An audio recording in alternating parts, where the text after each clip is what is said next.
spend a couple of minutes describing the format of how our virtual classroom will work. That's right, I said virtual classroom because this whole experience over these next several weeks is completely completed online, 100% online. In fact, you never have to step foot on the actual campus if you don't want to. Now, of course, I welcome you to stop by the Charleston campus and come see me at any time. I'd be happy to chat with you in a face-to-face environment.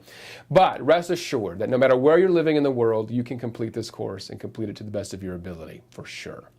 Now, you've noticed in our course management system, from here out known as our virtual classroom, that there are several tabs across the top. These tabs are instrumental for your success in this course, so I encourage you to press all the tabs, push all the buttons, and get yourself familiar with the course. If I were to highlight a couple of areas for you to kind of help you get you started, I'd like to do that now. On the very opening screen of our virtual classroom, you will notice the course syllabus. Please read through our syllabus and refer to it often. Many of your questions that you might have are probably going to be answered in that course syllabus. And if they're not, by all means, please email me. You'll notice also on the home page of our virtual classroom that there's a convenient email system. This is an internal system to our virtual classroom, and I will look for your emails in that box. Vice versa, I will also be using the email system within our learning management system to communicate with you as well. If you forget that it's on the home page, rest assured you can also find the email system through our communication tab. Again, one of the tabs at the top of the screen. I encourage you to check in and check in often. Try to log in to our learning management system, our virtual classroom, on a very regular basis, preferably daily. You're going to find that the more you interact within our virtual classroom, the more successful you will be. Now, let me speak a little bit to the length of this course. You have enrolled in a very accelerated course. This is a short-term course. Now, rest assured, I've designed this course with you in mind. I've created learning modules, and each of these learning modules will be completed in a one-week time frame. So, for example, we are in week 1 right now, and I would encourage you to go to Course Content tab and click on Learning Modules, and then open up week 1's learning module. Within the week 1 learning module, you will find everything that you need to complete in that 1 week time. The learning module will be opened up traditionally on a Sunday evening and will be open until the following Saturday evening. So that gives you about 6 days to complete everything within that week's learning module.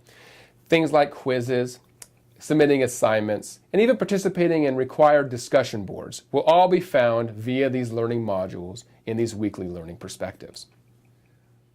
Before we launch into Chapter 1 this semester, I want to give you a very broad overview of the areas of interpersonal communication that we are going to look at.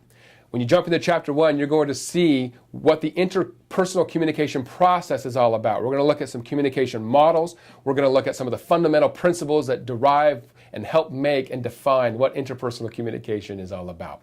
When we launch into Chapter 2, we're going to learn about you.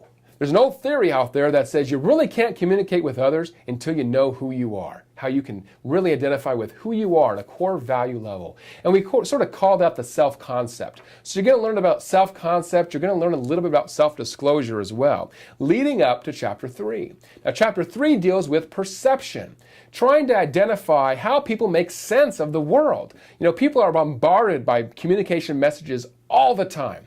And oftentimes, when we say things, they're misunderstood, aren't they? I know I've had that trouble, and I know you probably have too. Chapter 3 will delve into the world of perception and how to truly enable whoever's receiving our message to understand the true intent behind that message. So make sure we're having solid communication. When we get to Chapter 4, we're going to be talking about diversity. In fact, we're going to be talking about intercultural communication. And I'm not talking so much from a difference in language standpoint, although that's part of it, but I'm talking about how culture impacts communication behavior, how culture impacts perception, how culture impacts conflict resolution, how culture impacts business relations, etc. It's a fascinating chapter. I think you're going to get a lot out of it. We launch a little bit deeper now into some of the fundamentals broadly of communication, and of course we'll specify how those communication behaviors manifest themselves within interpersonal. So Chapter 5 will deal with verbal communication, and Chapter 6 will deal with nonverbal communication, two fundamental foundational aspects of communication. Now, you remember in a previous video I had mentioned that listening was such a tremendous, important aspect of any communication behavior. We're going to dedicate an entire chapter to understanding effective listening behavior. Now, I know what you might be thinking. James, I've been listening my whole life. Well, that may or may not be the case. I think you might be surprised after you read Chapter 7. Now, one of my favorite chapters in this textbook is chapter 8, and that deals with interpersonal conflict. Who is immune to conflict, right? I'm certainly not. I know you're not either. And oftentimes people shy away from conflict. On the other hand, there are some people who gravitate toward conflict. Our goal in this chapter is to really understand how conflict works, and perhaps most importantly, how to successfully negotiate through conflict through some conflict management strategies. I think you're going to be impressed with that particular area of our book. Chapter 9. Now we start to get into the nitty-gritty of relationships. I know, right? The point we've been waiting for. In fact, when we get to chapter 9 and chapter 10 of this book, you're going to find we're talking about how relationships come together. We're going to look at attraction levels. We're going to look at things that bring people together. We're going to look at the various stages of interpersonal relationship creation, ultimately getting us to this stage of intimacy. We're also going to look at the downward cycle, how relationships fall apart, de-escalate, sort of down that escalator of de-escalation, really. Then we're going to switch gears a little bit. We're going to talk about what I like to refer to as the dark side of communication, deception, lying, and how that interfaces in the interpersonal communication world. I think you're going to have a lot of examples in that chapter, and I think it's going to be a really enlightening one for you. And then finally, we're going to spend some time talking about the various contexts of how interpersonal communication plays out in things like your romantic relationships, intergenerational relationships. We're going to look at relationships as they develop in the workplace and how that works. We're also going to look at this phenomenon known as EMC, electronic mediated communication. Today's world, I tell you what, we're doing more communication in an EMC environment than ever before. I mean, I could probably tell you right now, just in my surroundings, I probably have a half a dozen or so mediums or channels to communicate with loved ones and friends in an electronic way.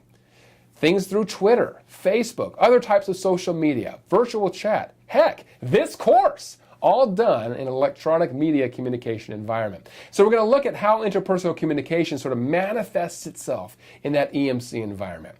Well, that gives you a preview of what we're about to partake in this course and in this textbook. I hope and pray that you will have an opportunity to really apply this coursework to your life.